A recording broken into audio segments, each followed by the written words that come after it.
Hey, and welcome back to Minecraft. Feed the Beast with Fireweaver. I have Demon and Malinka with me. And this episode is a special episode. How's it going? That, as I said last time, we're hoping to, beat other people to doing this kind of build. I think there's one other person in my research stuff that has done this build, unfortunately, but it's cool. I don't mind that so much. It's something that's been on my head, and I think it's been in a bunch of other people's heads too, how to make this work. So it's not a surprise to me that other people are doing it as well. And this system is going to be our mining system. And what we've done is we were going to go into the deep dark, but due to issues with doing that right now, we've made ourselves a mining age, and we went ahead and, well, why can't I look at the pages of the mining age book? Normally you can flick through. That's because this is just a linking book. Oh okay. Yeah, you need the original. Either way, it's basically Eternal Day, Bright, Mycelium Age thing. It's fairly basic. Shall I travel over there? It's this linking book just takes us underground, and this is where we're going to build our tunnel bore. It's very low down. It's 5 blocks, and up there is the overworld. So look, if you can see that our depth is 5. The reason why we're this low is that means we can get some dark iron. There's no caves in this world, it's just solid rock that we're going through.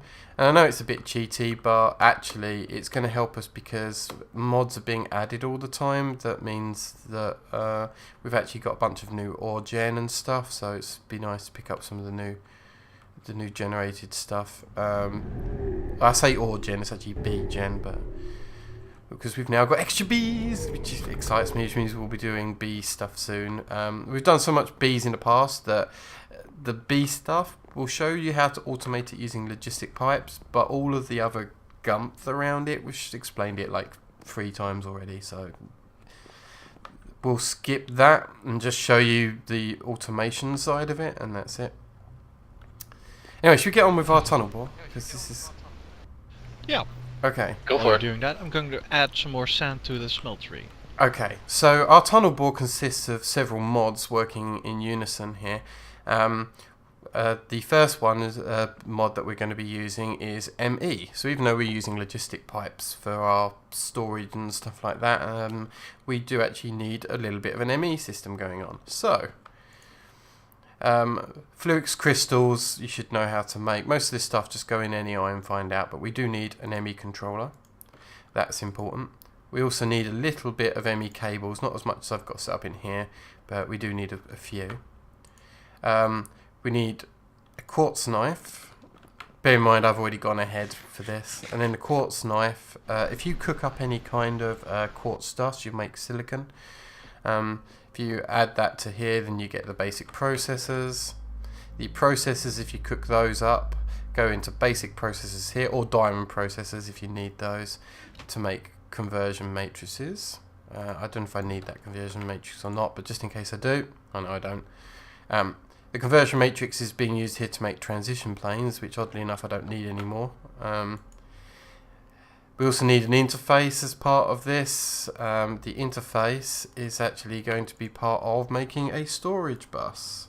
So I know that's a lot of stuff rambled in at once, but effectively all I've made here that I actually need is, if I get rid of this, I don't actually need that.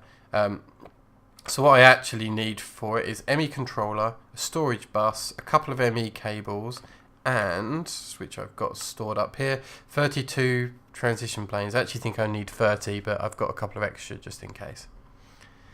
So that's all the things that you need from ME to make this system work, which is good. Right, the other thing that I'll need to take with me is, and I hope you save me one, good, right, there's a tesseract. So we need 1 tesseract, which is good. And the other thing I'm going to grab from here is 1 white ender chest. So I'll request that as well. The ender chest is the white is how we hook into our logistics network, so that, you know, you've seen me just use the pouch now. So if I just drop some sand in the white pouch, it gets stored and sorted and processed, or whatever it needs to be done with that particular material. It does it just by putting in the white, because back in the palace we put that white ender chest as kind of like a input into the whole system. So that's what that's for. So that's our input into the system back at home. And the tesseract is because we need power where we're going. Okay, so that's the first mod that we need stuff for. The second mod that we need stuff for is going to be, let's work with Red, Project Red. So let me switch to Project Red mode. There's probably too much stuff in Project Red, that I'll probably just do it this way. So we need the alloy wire. Let's just see if I've got any in the system. I probably do from my last build. Yeah, I don't need much, probably 10. So that's good. So we need some alloy wire. And on top of that, we're going to need one timer. And the timer requires something I do not have anywhere stored, and that's a pointer, which is something new. So if I just request that, I actually need 2, so I'm going to request 2. And the material should wing their way over quite nicely. I'm going to sneeze. One moment. It doesn't need potatoes. That's someone else requesting the potatoes over my shoulder. That'll be me. Yeah. So it's to make the build extra tasty. I got a pointer here, and then for our timer, we're going to request one timer. Hopefully, oh, it says I'm missing the pointer. If you put stuff in this X here, what it will do is it will make its way into the logistics pipe system, and eventually find its way into a chest to the point that I can now request it. Hopefully, give it some time. It takes a little while to get over there, unfortunately, but there you go. Now it's over there. It will find everything it needs, and that's good. The other part that we need is something called a state cell. I'll explain exactly why I need this stuff. Oh, I need a silicon chip. Oh, I need a lot of stuff all of a sudden. Okay, let's start from the beginning of this then. So apparently I need a silicon ball, which is a block of coal and some sand. Let's do that from here, I think. So I need some coal. Let's request 10 and a little bit of sand. Let's request 10. Screw it, that'll do. And all of that stuff will come through here. And to make a block of coal, you just, easy as that, 9. And surround it with sand. And apparently we get ourselves a sandy coal compound. And if I cook, I'm trying to remember this from just seeing that recipe on screen just a second ago. Yeah. So if I cook it in the redstone furnace here, that will give me, oh yeah, I've been making rubber for this project too. A silicon ball. Now, I know I've got saws, but I believe I am going to need a diamond saw. So let's get all the stuff for a diamond saw, shall we? If I can find it in this list. Oh, it was right near the bottom. There it is. Diamond saw. Let's request that. Luckily, I've got a bit of stone tool rods that I made extra of not so long ago. Once it grabs me my sticks, here we go. I can make a diamond saw.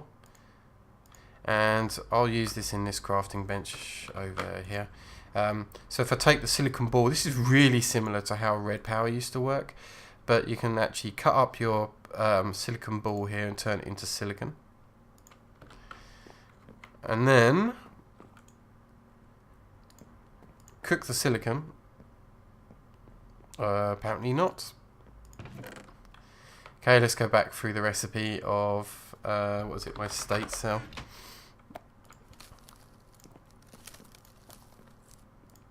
Okay, so I need to surround it with redstone. Okay, that's easy enough. Let's request some redstone. Wow, are we really low on redstone? Oh no, it's not so bad. I'll request 10. Let's grab that and surround the silicon with red silicon compound, and now if I cook it, here we go.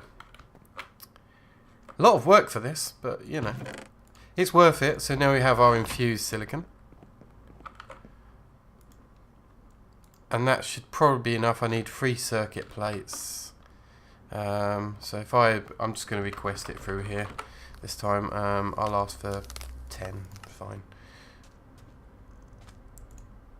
Clear this recipe out, and I think if I put this here, 3 circuit plates like so, and then just request 1 silicon chip, should make that. That's fine, and hopefully I've got the rest of this stuff to make a state cell. Did I not make my timer in the end? I have a feeling I didn't. I can't remember you making a timer. Yeah, I think I've screwed that bit up. Okay, let's make that timer again.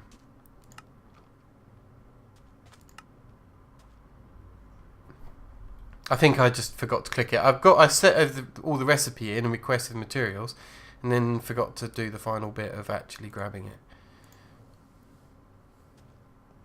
So there we go. Should have a timer now. Okay, cool. Just clear this recipe out. So that's our project red required materials. Is a state cell, a timer, and a red alloy wire, and you'll see why I need all that stuff as I come to it. I'm just going to get rid of some of this extra gumph that I've got here. Anything else I want to store? Clear glass. Okay, right, that gives me a bit of extra leeway, and I don't really want that for the moment. And that coal. Okay, the reason I'm trying to clear my inventory is I've actually got a lot to make right now. So, annoyingly, we're going to have to get into a little bit of IC2, because I need, if I type it in here like this, I need batteries. In particular, I need RE batteries. And that requires tin casing and tin cables and all of that stuff. So let's start with making tin cables. Oh, no, it looks like I need a forge hammer first. Okay, so let's request enough stuff to make a forge hammer. This is from IC2. Apparently there is recipes coming up for MFFS, which is what I'm trying to do now actually, is make the MFFS materials. There is going to be thermal expansion alternative recipes for this stuff, but they're not there yet, so yay. I know I'm going to need some tin, so let's grab myself, I don't know, that much, whatever. And what I want to do is I'll put my forge hammer in here, put my tin ingots in here, and turn a bunch of them into plates. So let's do that, and I can turn some of those plates into tin item casings by hammering it again.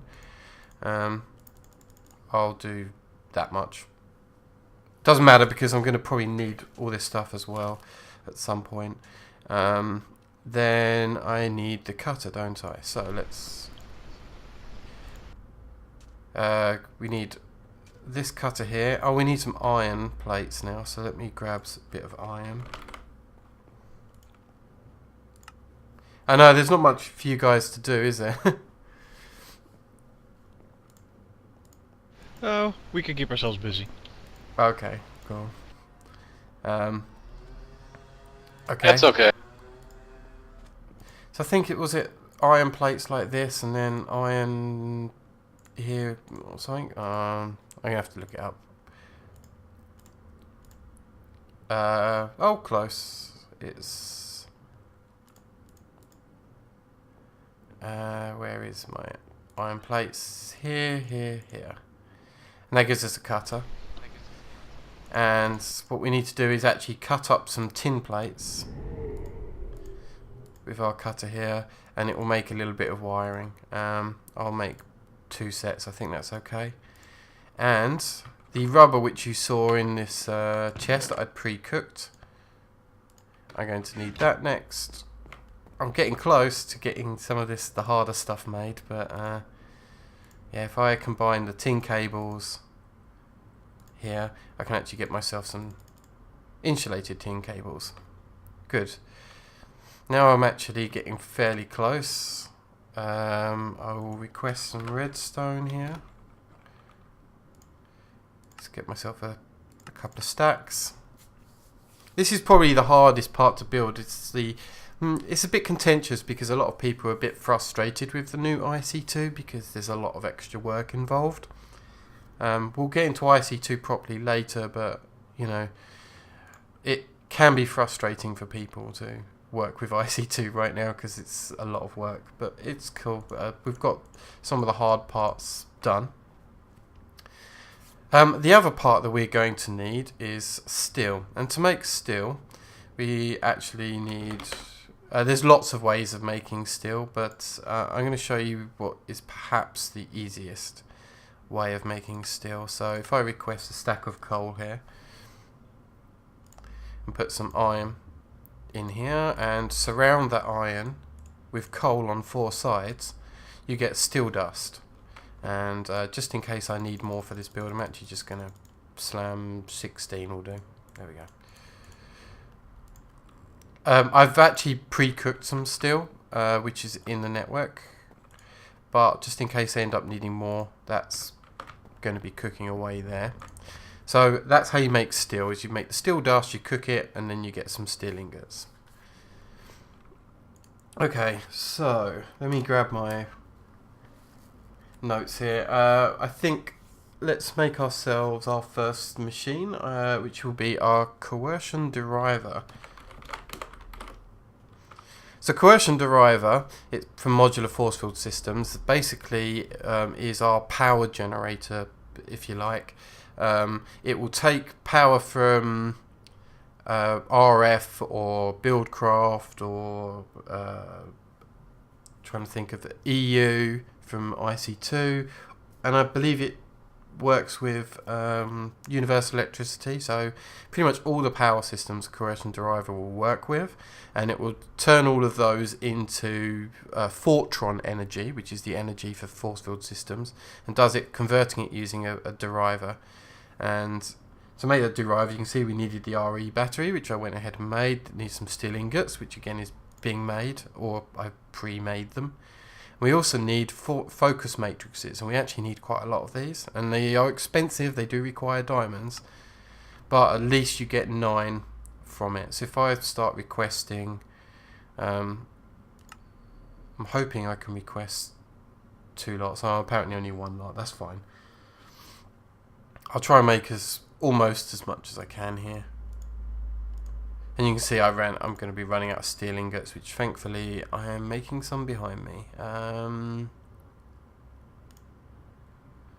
Let's go with that amount for now with the focus matrices. That should be okay. And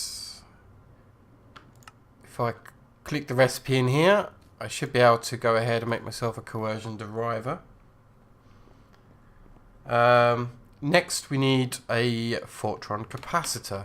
The capacitor is effectively a battery, and that's going to help our system keep running a little easier. So if I shift click that recipe, and again it required that other battery that I wanted, some more of these matrices, some more steel, of which I'm not going to have enough, so let me grab the steel that I cooked in here.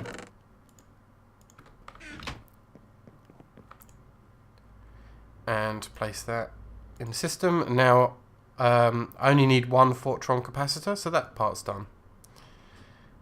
Okay, next is the we need force manipulators. If I type in the word manipulator here, there we go. The force manipulator requires a motor. Motor requires 4 redstone comparators and some iron. So I'm going to shift click the recipe in here. I've got some iron ready, and I've pre-made redstone comparators because I was smart. And let's just request all 8.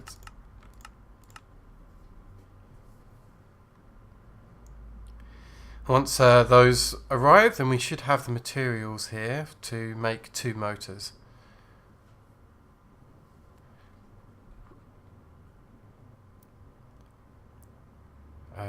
Okay, 1 and 2.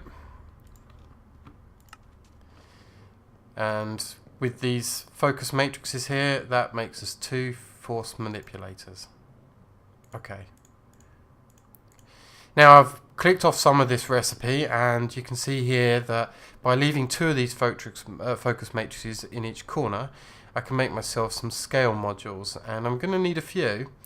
I'm probably going to need... let's go for 20 right now. I might end up needing more. And if I place the scale module in here, like so, I can actually get translation modules. And I do need some of those. I think I only need 2. So let's go with that. And just in case, because I've got the materials, I'll just go ahead and make the rest into scale modules and leave a tiny bit behind in case I need more translation modules. So, oh, that reminds me, I actually have forgotten something. I need, and I probably screwed it up because I've probably used too much now. I need 2 cube modes. So I need to make more focus matrices.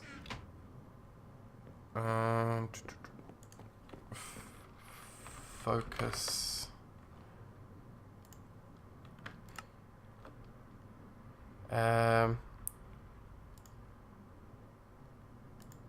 am I missing out of this recipe? I've got a diamond, steel ingots, so I'm going to have to make some more steel. Okay, that's annoying. But let's do it. So that means I need to request more coal. That's fine. And as before, surround it like so. Looks like I requested too much. Oh, and there's nowhere to place it either. Let me put the Fortron capacitors and the manipulators and stuff in my inventory. I might need one of you to turn into a pack rat for me. Don't forget, you've got a black storage space. Oh, that's true. Let me get that cooking. And your naps. I do. You're right. I'll just use my knapsack for now then. Let's put the capacitor in there, the coercion deriver, the tesseract, force manipulator, controller. I'm making half a stack of steel just to add to our supply. Oh, okay, good. Yeah, I've ended up needing more than I realised I was going to need, but that's fine. Okay. Well, probably not. I think I just derped up by using too much of my focus matrices when I shouldn't have done. But now if I... Well, it's still Nightfire. Do you want to give our viewers a look of the city without all the light clutter? Yes, although let me just make this really quick. There we go. So here's my second cube mode. We've got translation modules, scale modules, and so on and so forth. Alright, let's do that. So we've been busy off camera doing a whole bunch of stuff. What's all this purple stuff? We're not sure either. I think it's a morph gone wrong. Possibly. Weird. Yeah, it's weird. So what we've done is we've been calculating the distance between the walls, and we used the magnum torches to make the inside of the city safe, right? But outside of these walls, it's not safe. Which means mobs can still spawn just outside the city walls. We've been quite carefully working out where the best place to put the torches are to just hit the edges of the wall here. And that means that we don't require torches in the desert anymore. So you can see we removed pretty much all the torches. But this pathway with the glowstone strips that we talked about, was it last episode or the episode before? That's doing a good job of lighting the road network up. But it now gives us a bit of light and shade. And inside the buildings we've been able to do the same. And to be honest, if you look at it from up high, it looks awesome. Yeah, we've done a fairly good job. Okay. I've got such a big build going on here. I'm trying to, rush in and get all this stuff done. Okay. I think our best bet now is to build. I think I've got everything. I'll just take one more kind of look, make sure I didn't leave anything behind that I need. Where's my alloy wire? Hopefully it's in my pack. Oh no, here it is. I've got the alloy wire. Okay, let's get building, shall we? Yeah. So, oh, creeper. Oh, you son of a bitch, demon.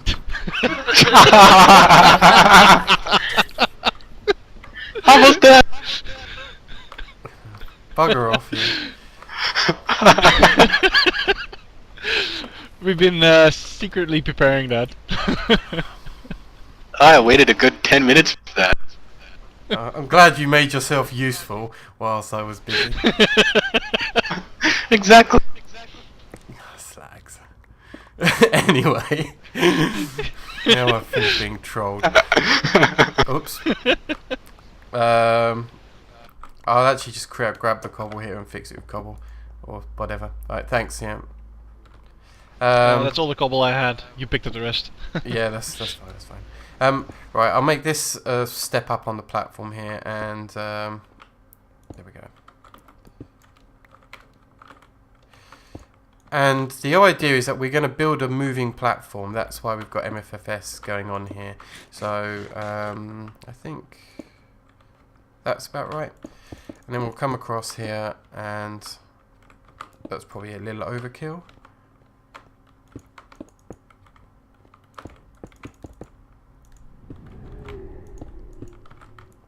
Okay, so this is the platform that we're going to be working on, and I just need to fill in the insides of this. So the idea is that this platform will move throughout the world collecting ores for us.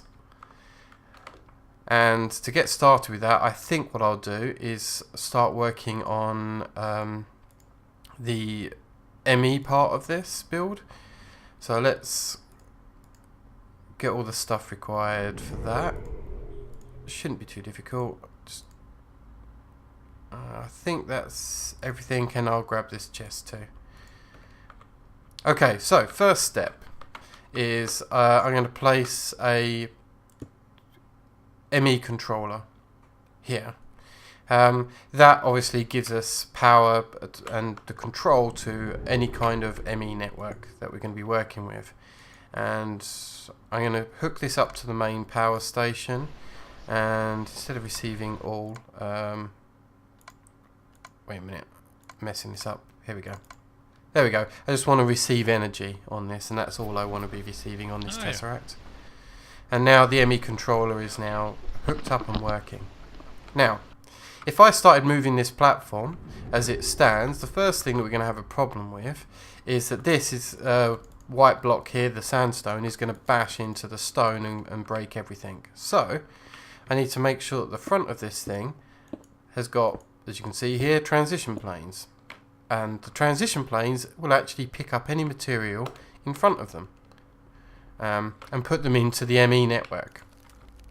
And if I do that, now that makes sure that none of these blocks will be blocked by it too. And then Malinka, if you just want to give our, if I give you the rest of these transition planes, can you make a wall of 6 by 5, I think. This is backwards, yeah, thanks. You'll have to place it down. Cool. And basically what's going to happen is anything which is in front of these transition planes will get chewed up, placed in the network. Now, we don't have any hard drives here, so the next question would be how do we get them back home? Well, it's not that difficult actually. I'm going to place myself an ender chest here. Grab a little bit of cabling. which I'll place on the side here. And then it's probably overkill what I've just hooked up, but screw it, doesn't matter. And I've put a storage bus here onto our white ender chest. Which means that as it stands right now, this is going to be really hard to show, but if I place a block in front, it gets sucked up and put into the white chest. And the thing is, because it goes into our network, it's really hard to show that. So I'm going to... Can you take some of this stuff here and place it in front of the transition planes by, you know, actually putting it on the wall? And hopefully we should see it enter the ender chest if this is working. I don't know if it might be pulling out the ender chest too quick. I certainly see this Placing working. as fast as I can. Yeah, he ran out. Okay, let me think about how to prove it. Can someone come back here with a chest while I work on other things? And then if I just do it to a normal chest. And another stack of blocks to test it with. Alright, while they're doing that, I'm going to work on using our MFFS system here. So the first step is a coercion deriver. The coercion deriver I'm going to put on frequency 1 and I'm going to turn it on. And now what it's going to do is grab some Fortron energy by taking the energy out of the Tesseract and placing it in the coercion deriver here. And as I say, it's got a little bit of storage, but not enough storage that I'm happy with, to be honest. So, just to keep everything running nice and smoothly, I've brought a capacitor over here. And I need to link it to frequency 1. So now we've got two machines working. And I'm going to turn it on.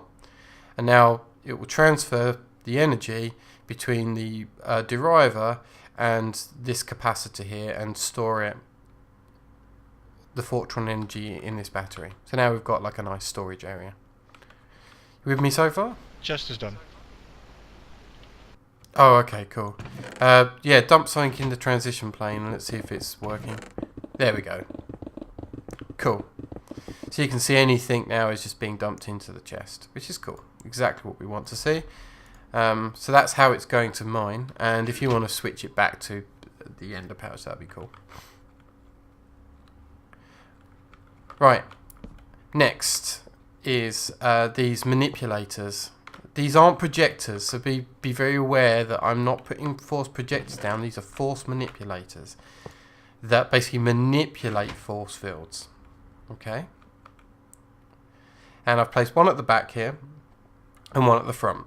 Now the one at the front we'll work with straight away, and one of the things that we need to do is this anchor here is set so that it anchors the coordinates to its current location, which in our case would be bad because when we tell this system to move, when we want to move it again, it will have moved from its current coordinates. So we want the whole system to be relative to this force manipulator here.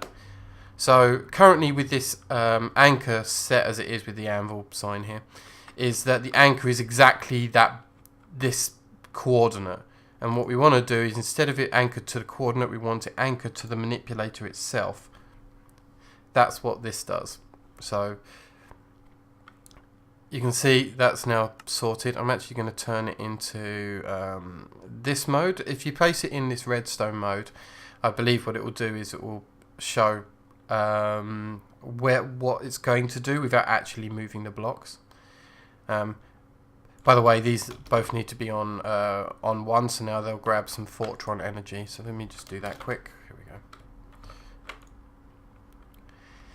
The one in the corner stays on normal anchor mode? No, they've both got a switch, but there we go. I was just doing one machine at a time. So first thing it does, I'm going to do is put it in cube mode. And you can start seeing that it's showing a translation already. It's moving one block to the south, which is correct. You can see it says south here. I may not have needed that translation module at all, but we'll see. Okay, so next is the scale modules that we need, and I don't actually know which way rounds I'm going to need everything. So right now I'm just going to place the scale module into one block this way. So yeah, down apparently is south, and you can see it's now, instead of moving one block forward, it's moving 2 blocks forward. And with some more scale modules, I'm going to choose one that goes down 1. So now if we have a look on the down, it's probably better if I view it from the side. Once it activates, you can see it's now covering a little bit more. So with more scale modules, we'll do some at the front, we'll say 6, and see how that works. That's too many. Let's halve it. I basically want this platform selected. Oh, can you see here? So now, right on the edge, once it activates, it's moving the whole platform forward, and we also need to add a few on the front. Oh, or the back in this case, sorry. Let's see if I've got enough. No, I'm missing it by 1, so add 1 more on the back. Now you can see that at least on the on this angle, once it comes up, the whole platform is going to move, so that's good. Now we need to adjust its up coordinates, and from its current position we need to go 1, 2, 3, I think, up. 1, 2, 3. Let me check that. So now if you look at the top block here, that's covered inside the force field. That's good. And let me jump on here so I can see what I'm doing on this side. And I think this is where I mess it up. Let's try and put it in the right slot. Yep, it is the right slot. So in the right slot we need to move over, I think, 5. So let's just check. Yep, it's covered right up to the edge of this platform and no further. Okay, so that's that block set up. So basically everything will move forward 1 block, and what I'm going to do, just to show some stuff in action, I'm going to place this and this here. And has anyone got any buttons? I'll do it with levers if need be, but a button would be better. I don't have a button. You'll need a lever. Neither do I. Okay. Let's place a lever here and a lever here for later, but that's fine. And just so that it's not confusing anything, I'm going to turn that off now, so I don't need to see. Now if I click on this, what it will do is, as you saw, it moved the whole machine forward 1, and as it happened, mined the blocks in front. So now the whole machine has moved forward 1 block. Now, if you notice here, the force manipulator itself, though, didn't move.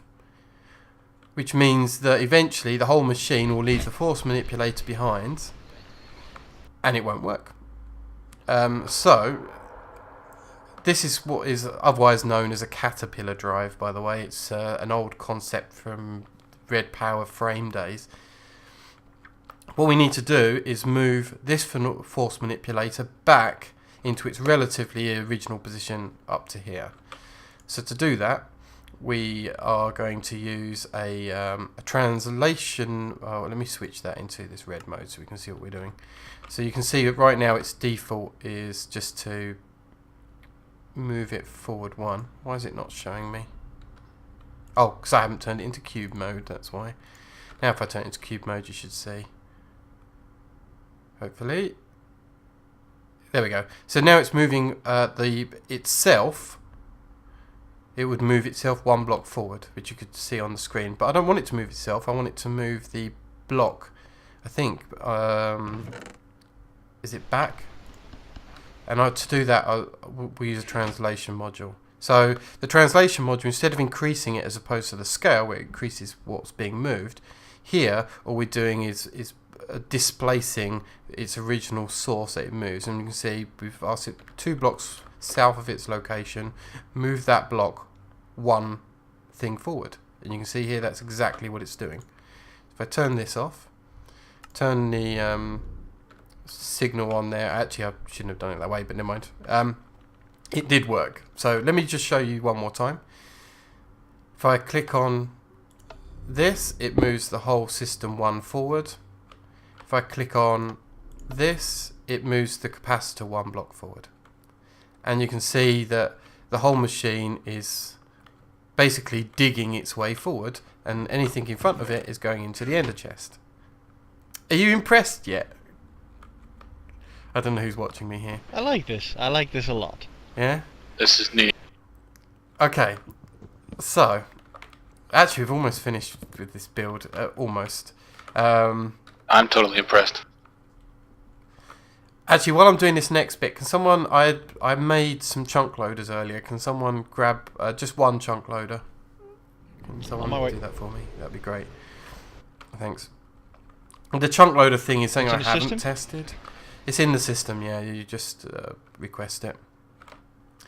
So the next part of this, as you saw, to make this machine work, you activate a signal here, and then you activate a signal here.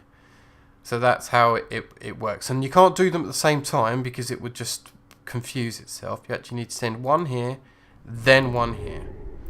So what we're going to do is take our red Project Red stuff.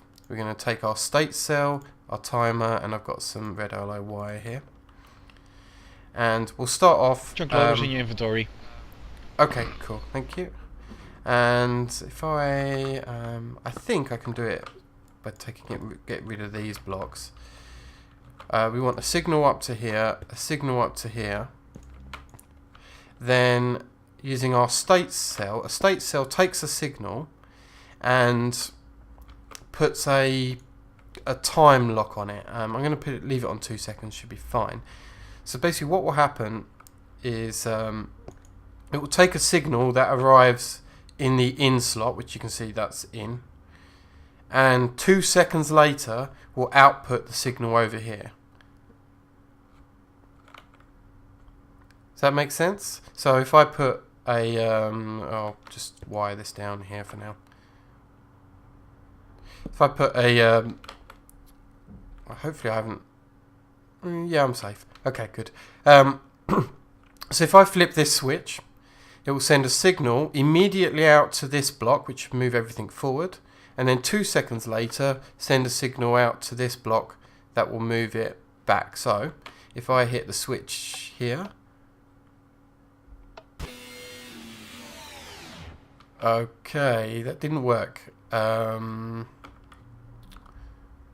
me try again. I'm not quite sure why. There we go. It worked that time.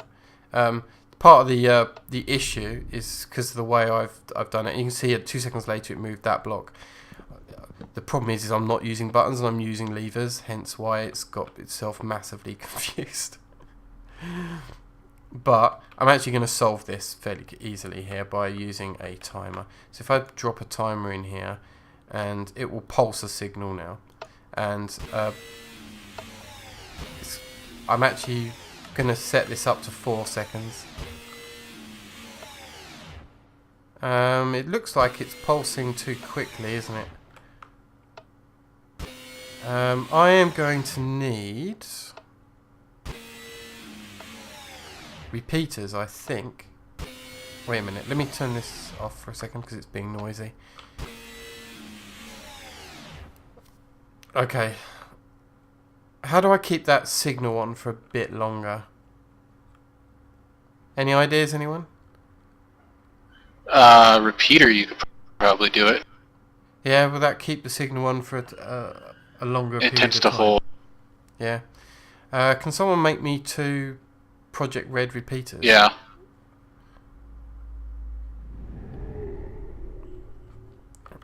Yeah, normally a button works really well on this. I'll get on that. I should have considered that. And then I guess I can replace these 2 blocks here and here with repeaters, and I'll set them to hold the signal longer. Okay, we had a little bit of, I think we had connection problems, mostly internet weirdness going on for Demon. So we spent a bit of time off camera, but I added these repeaters in, which has got a delay of 16 ticks on each one, as you can see from Waylo's helping us out, telling me what the delay is. That just helps make this system secure. I actually adjusted the timers as well. I put them on 6 seconds on this one and the state cell on 3 seconds. It does work on a 4 and 2. So this one on 4 and that on 2. But the thing is, it was so quick and so fast that any kind of tick rate lag from anything would break it. So we put an extra second in there just to make it a little more stable. And also we've got a master turning off switch here, which, by the way, we're going to switch for a wireless connector at some point. But for now, let's turn the machine on, and I'm going to run away and off the machine because it acts derpy. So it moves the block forward, and if you look here, it's going to move the manipulator back. Then it moves everything forward, and then moves the manipulator forward. And on its way through, bear in mind this was a solid wall in front of us, we've now got a nice cave. Oh, see that sound that you hear? That's basically saying that there was a tick rate lag that caused it to not work. So it looks like I've got to turn that off a second. And I think what happens is this one is trying to activate and there's nothing there, so it gets confused. But it's easily solved. I can come in here, add. I might just. It doesn't matter. Like, this thing is running at a ridiculous speed. And I'm just going to switch to 8 and 4. This is still way quicker than any of us can mine. So. And what's good about this? That was an annoying sound. Yeah, it is. Yeah. Yeah. We'll work out a stable way of making this thing run. But remember, this thing is expandable. All I have to do is add more scale modules in to increase the area it will move, and add more transition planes, and we can make this as big as we like, almost. Well, within 64 blocks. And it's gone wrong again. It's fine for now. We'll work out the kinks of the system, but like, in general, it's working. So, yay us. It's a auto mining machine that's almost working. You know, when I wasn't recording, we need to change a bit of the timing. Yeah, it's a timing thing. And we'll probably need to test the chunk loader as well. Yeah, that might. The chunk loader which we need to put in, I can place anywhere on here, and in theory it will work. But I'm a bit concerned it will crash the server. So, it's cool for now. But yeah, once it's on, it will just move forward forever through the world and chew up and mine everything. It's going to be awesome. But if there's anything major I have to do to change this, I will come back and fix everything. Demon's scanning all of this stuff with his thermometer here. He's probably got quite a few nice little things on it. It does, actually. It's not bad. But make sure you scan every ender chest, because each color is a new ender chest. Oh, is it? Nice. Fun fact. And you got like the controllers. You know, I could. You know, I'm not going to sit here. This episode's gone on long enough, I think. So whatever. Cool. Auto mining machine. If you like what you've seen here, then please leave a like or a comment. If you've got any ideas of how to make it work a little bit more stable, then let us know. If you've gone ahead and built this in your own world, please let us know. But yeah, definitely some feedback would be awesome. This is one of my favourite builds I've ever done because it's so elegant between, you know, systems. So yay for us getting a system built. So from Malinka, Demon, and myself, Fireweaver. Very compact.